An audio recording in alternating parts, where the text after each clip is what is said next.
When Rebecca called me late on a Thursday afternoon, asking if her son could stay with me over the weekend, I didn't think twice.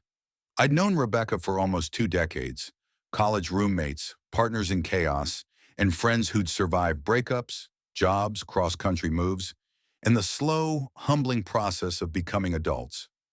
Her son Carter was 17 now. I still remembered holding him when he was barely walking. He'd grown into a tall, quiet young man with sandy brown hair like his dad and those piercing green eyes that always gave away when something was on his mind. "I have to fly to San Diego for a work conference," Rebecca explained. "3 days. I hate leaving him alone, and I know he's a teenager and thinks he can handle it, but—" "Of course," I said, cutting her off. "He can stay here.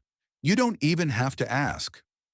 So Friday afternoon, he showed up at my door, bag over one shoulder, hoodie half zipped, and an easy, awkward smile on his face.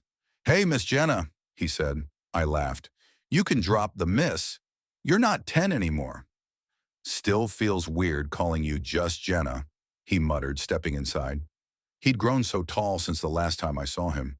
I'd run into him at Rebecca's last summer BBQ, but that was over a year ago. Something about him had changed since then. His voice was deeper, and his shoulders had broadened. He didn't have that gangly teenage awkwardness anymore. There was a calm confidence behind his movements.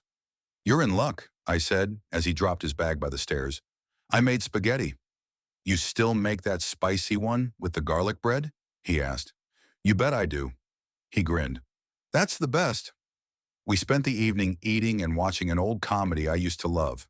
Carter sat on the floor at first, but eventually he moved to the couch beside me. He was respectful, quiet, but there was something in his energy I couldn't ignore. At first I chalked it up to familiarity. He knew me, he trusted me. But there was more. I caught him glancing at me a few times, quickly turning away when our eyes met. That night, I went to bed thinking about how strange it was seeing him like this. So grown. I wasn't used to it. In my mind, Carter was still the little boy who used to wear superhero pajamas and sneak cookies when he thought no one was looking. The next day, we went out for coffee. It had become a habit of mine, Saturday mornings at my favorite little place downtown. I asked if he wanted to come, expecting a polite no, but he said yes without hesitation. As we sat in the corner of the coffee shop, he asked about my life, my job, the guy I dated last winter, and how I spent my time. It was the kind of conversation I would have had with someone my own age. He listened with a focused kind of curiosity, not like a teenager, but like a man trying to understand me. "I always thought you were cool," he said at one point, sipping his latte. "Cool?" I laughed. "That's not a word I hear much anymore." "I mean it," he said, eyes locked on mine. "You've always been different. Calm. Real." The words stayed with me long after we left. That evening, after dinner and a movie, I poured a glass of wine and sat out on the porch. Carter came out a few minutes later with a soda, quietly sitting beside me. The night was cool, the cicadas loud and the sky full of stars. "You ever think about having kids?" he asked, surprising me. "Once," I said honestly, "but the timing was never right. And then, life." He nodded like he understood. "You would have been a good mom." His voice was low, sincere.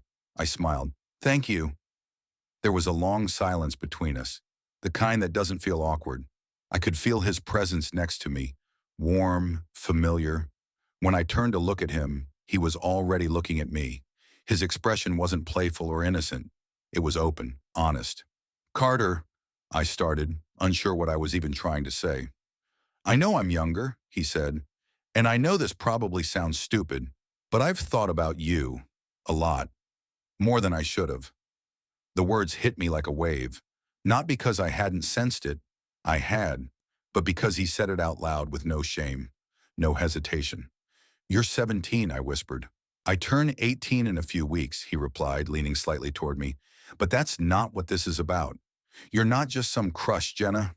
I look at you and I see someone I want to understand, someone I want to be around." I could feel my pulse in my throat. Every voice of logic screamed at me, but something else, something deeper, stayed quiet. "I think we should call it a night," I said softly, standing up. He didn't argue. He just nodded, respectful, and went inside. That night I couldn't sleep.